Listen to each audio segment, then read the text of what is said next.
Your throat doesn't close slowly, it seals, like wet sand poured into a pipe and left to bake under a sun that has no mercy and no memory of what water even is.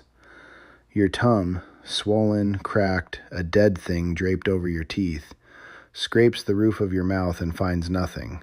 No saliva, no moisture, just the raw, peeling architecture of a body being unmade, one cell at a time. The wind hits your face like a furnace door swung open, and the sound it makes isn't wind at all. It is the Sahara breathing, and it is not breathing for you. That is where this story begins, not at the starting line, not with the cheering crowds or the numbered bib pinned to a race vest. It begins here, in the silence after the storm, with a man standing in an ocean of sand that stretches in every direction without end, without mercy, without a single landmark to tell him which direction leads back to the living. My name doesn't matter right now. What matters is that you understand what the human body truly is, not the machine of triumph, not the temple of discipline. What the body truly is, at its core, is a container of water wearing the costume of a person. 60% water, a system so precisely calibrated that the removal of 2% begins to dismantle clear thinking. At 5%, muscles cramp and vision warps. At 10%, organs fail in sequence, lights going out in an empty building, floor by floor. And beyond that is where this story lives. Welcome to the human limit. This channel exists for one reason, to take you inside the absolute boundary of what the human body can endure, survive, and sometimes, only sometimes, come back from. Every story here is real, every detail documented. Before we go further, do me a favor, hit that like button right now, subscribe, because what you are about to hear is not entertainment. It is evidence that the body will fight to survive long after the mind has given up, long after every rational thought has been burned away by heat, thirst, and the particular madness that lives at the edge of death. Now, let us go back to the Sahara. The Marathon des Sables is a 6-day, 250-kilometer ultramarathon across the Moroccan Sahara, one of the most punishing endurance events on the planet. Competitors carry their own food, supplies, survival equipment, water checkpoints, tents at night, medical staff.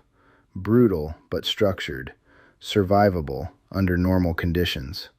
Mauro Prosperi was not running under normal conditions. It was 1994. Prosperi was an Italian pentathlete, a former Olympic-level competitor, not a tourist in extreme sport, but a resident. He had trained for the Marathon des Sables with the discipline of someone who understood that the desert demanded a different kind of respect. He arrived knowing the heat, the sand, the distance. He had prepared for suffering. He had not prepared for disappearance. What he did not, could not account for was what came for him on the fourth day of the race. It began as a shimmer on the horizon. A brownish haze experienced desert runners recognize immediately and fear. A haboob. Not the cinematic version where sand drifts prettily against a golden sky. This was a wall, a moving wall of compressed particles driven by winds exceeding 80 kilometers per hour, stripping exposed skin in minutes, reducing visibility to 0 in seconds. The sound of its arrival is not a whistle or a howl. It is a roar. Low, sustained, oceanic. Prosperi saw it coming. He had perhaps 2 minutes. There is a specific cognitive experience when you realize the situation has changed categories. One moment you are in a race, rules, checkpoints, the implied promise that if something goes wrong, someone comes. You are contained within a system. And then the storm hits. The flags disappear. The landscape dissolves into murk so total you cannot see your own hands, and you are no longer in a race. Your brain, calibrated for sore legs and burning lungs, suddenly has to process a threat of an entirely different magnitude with tools not built for it. He crouched behind a rock, covered his face with the cloth he wore against the sun, and he waited. The storm lasted over 8 hours. When it passed, the course markers were gone. The flags, the ropes, the trails worn by thousands of feet, erased as completely as if they had never existed. The wind had sculpted the dunes into entirely new configurations. The landscape had been rearranged, and Mauro Prosperi, standing in the silence after the storm, began to walk in the direction he believed was correct. He was wrong. He would not know this for 2 days. 2 days during which he walked with purpose and efficiency, conserving energy, rationing the water in his bottles with the careful arithmetic of a man who believed rescue was hours away rather than never. The race organizers would notice he was missing. Helicopters would come. All he needed to do was keep moving, stay visible, make noise when he heard aircraft. The helicopters came. He heard them. He saw them. Distant shapes crossing the sky, moving in methodical grids as search teams do. He screamed. He waved his arms. He used his mirror, the small signaling mirror that every Marathon des Sables runner carries precisely for this emergency, catching the sun and flashing it toward the aircraft with everything he had. The helicopters continued on their grids. They were searching an area approximately 40 kilometers from where he stood. By the end of the second day, his water was gone. Now we arrive at the biology. And the biology is important because it explains everything that happens next. It explains the decisions that sound insane from the outside, and were, in the moment, the only logical choices available to a mind that was rapidly losing its capacity for logic. The human body at rest loses 2 to 3 liters of water per day. In the Sahara, above 50 degrees Celsius, that number explodes. Walking in that heat, you lose 1 to 2 liters per hour through sweat alone.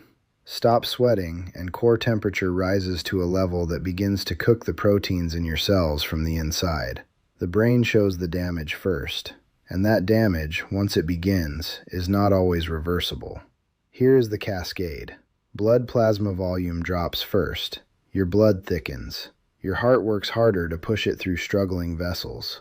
Your kidneys cut urine production to near zero. Waste compounds normally removed are now reabsorbed into your bloodstream. Your toxin load rises, slowly but measurably. Your brain, receiving blood that is thicker and contaminated with metabolic waste, begins to malfunction. You lose the ability to estimate distance. Time distorts. You make small navigational errors that compound, each one pulling you further off course without your awareness. And then, the brain, desperate to conserve energy, begins to generate experiences to fill the gaps left by failing sensory processing. This is where the hallucinations begin. Unlike those of sleep deprivation, desert dehydration hallucinations are not dreamlike. They are precise, embedded in the actual visual field, completely real to every evaluation system the brain has.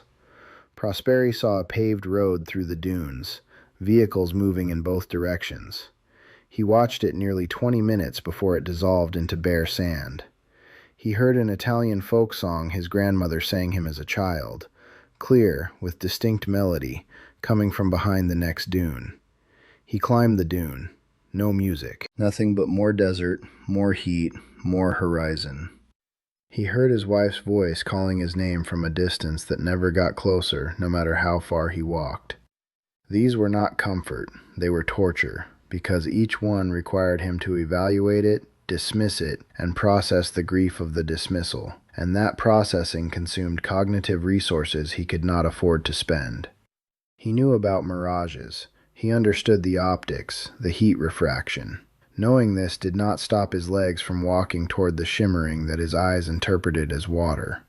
When thirst reaches a certain threshold, it overrides rational cognition in ways that feel like being a passenger in your own body, watching your legs move toward something your mind has already classified as not real. Right here, at this exact moment of maximum crisis in this story, I want to stop for just 1 second.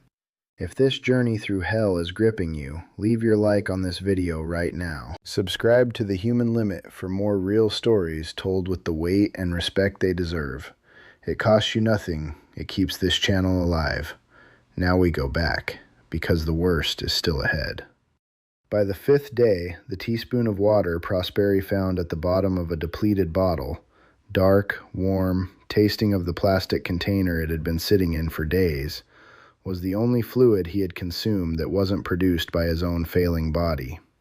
He sat with it in his mouth for almost a full minute before swallowing. Physiologically, it was less than nothing. It was a reminder of what nothing felt like. He was calculating his own death with the detached clarity that extreme suffering sometimes produces. Past fear.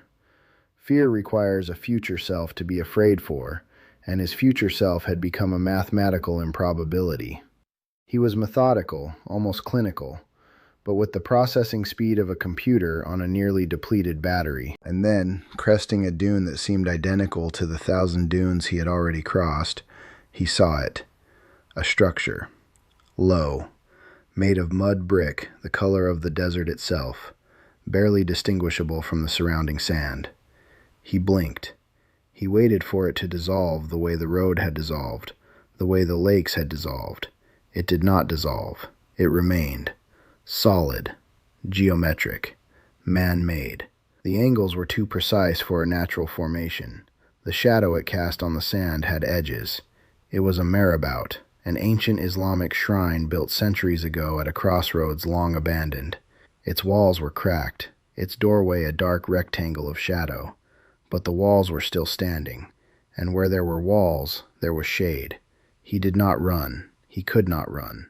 He walked toward it with the measured pace of a man who had nothing left to waste, and he stepped through the doorway into the darkness. Inside, the temperature dropped, not to comfort, but to something his body could experience as relief. Packed earth floor, walls that blocked the direct assault of the sun, and clinging to the upper corners of the ceiling, a colony of bats. Small bats, dozens, hanging in clusters from the cracks of the ceiling, sleeping through the daylight in the only cool space for kilometers in every direction.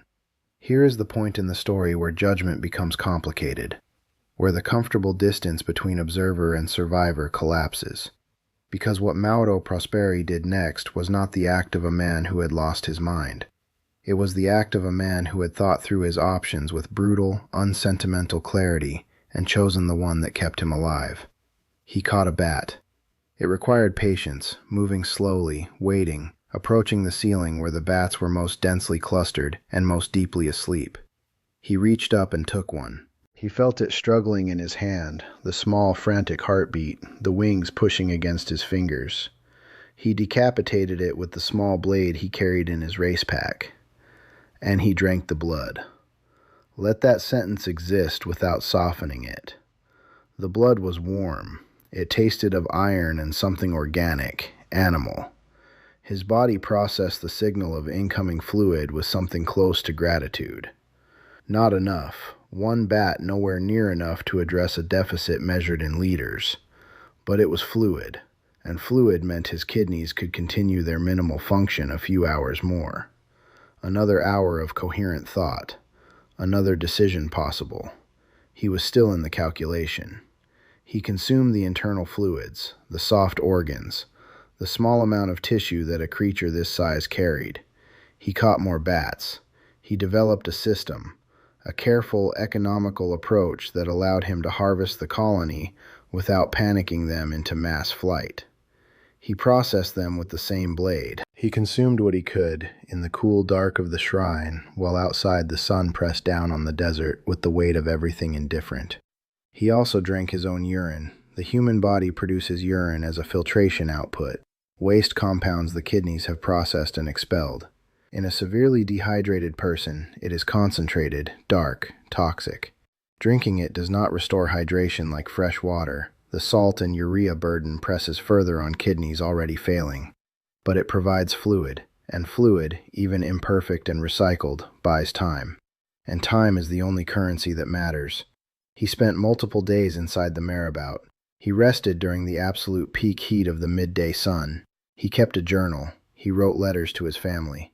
The journal entries, which were later recovered, show a progressive deterioration in coherence and handwriting across the days, letters becoming larger and less controlled, sentences shorter, thoughts beginning and not completing. And then something broke inside him that had been holding. It wasn't dramatic, it was the accumulation, the days of solitude, the physical deterioration, The letters to his wife he couldn't finish because the words had stopped connecting to meanings, because the meanings themselves had started to slip.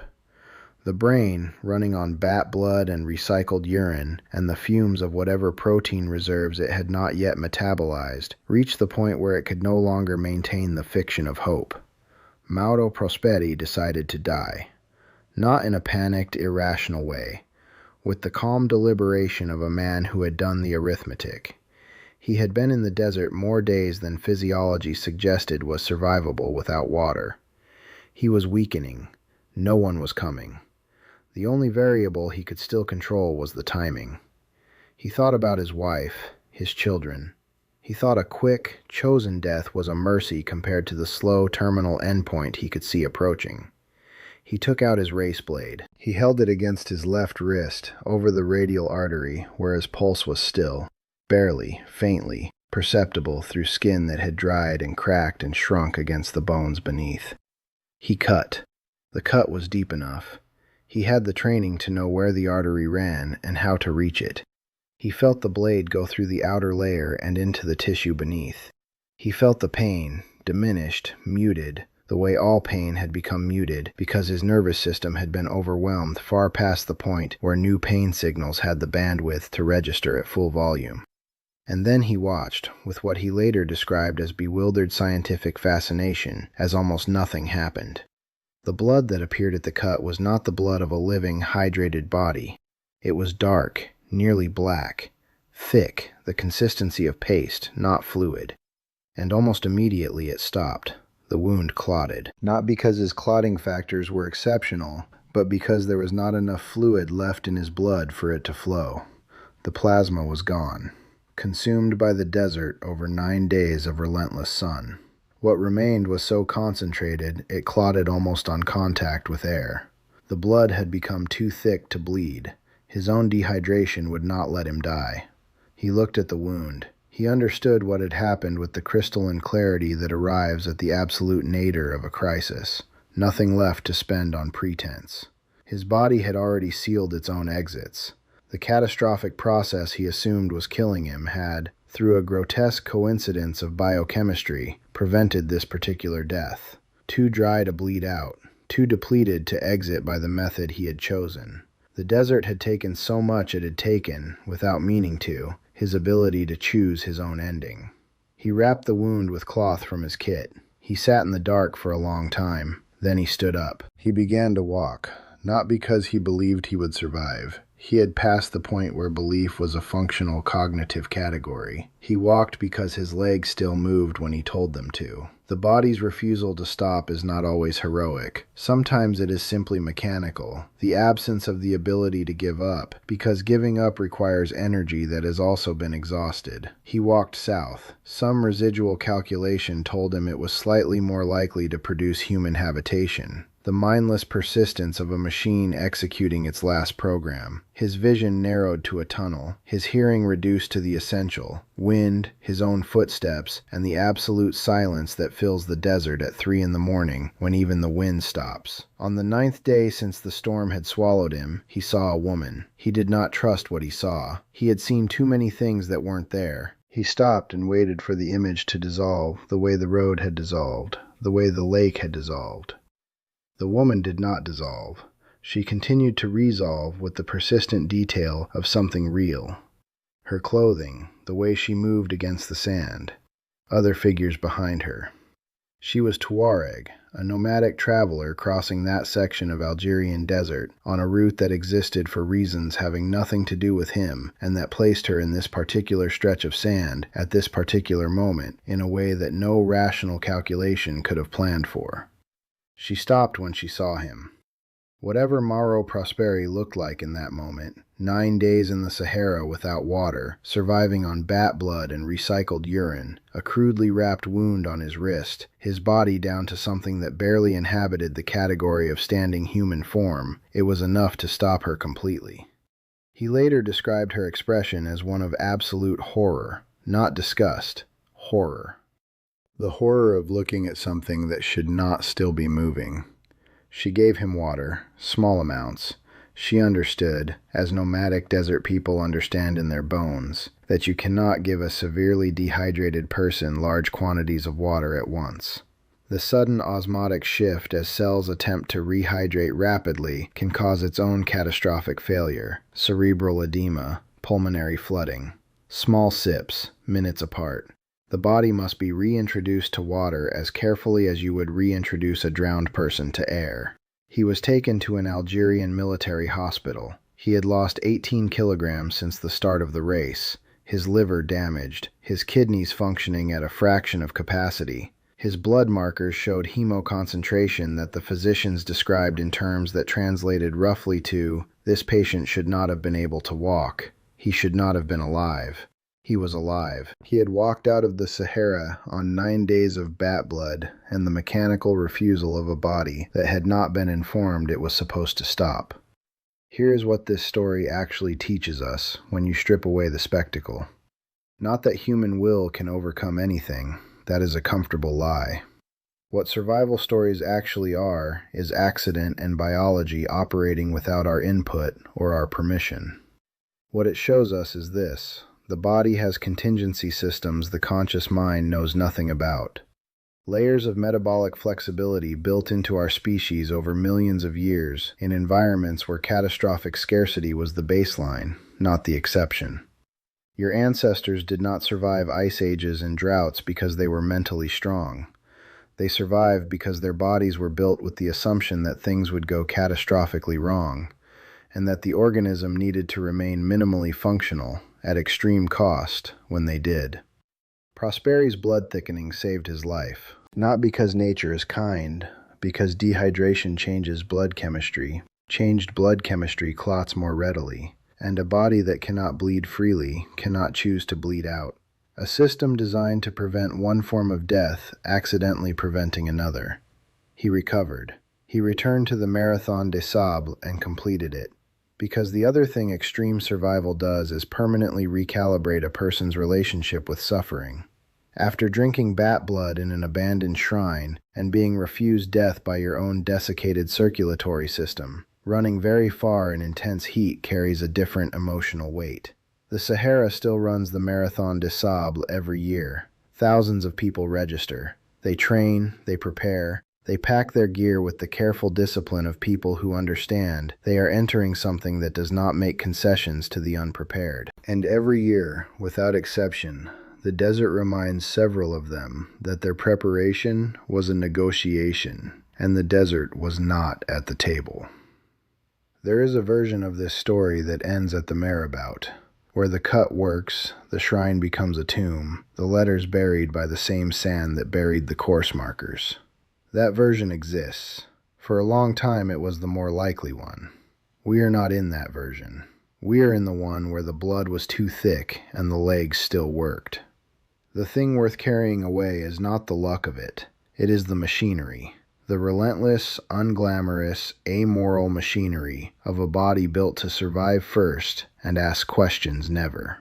It does not care about your consent. It does not negotiate with your despair. It runs its programs until it cannot, and when you try to stop it, it finds a way to prevent you, using the very damage that was supposed to kill it. That is the human limit, not a line in the sand, not a marker you can prepare to cross or avoid.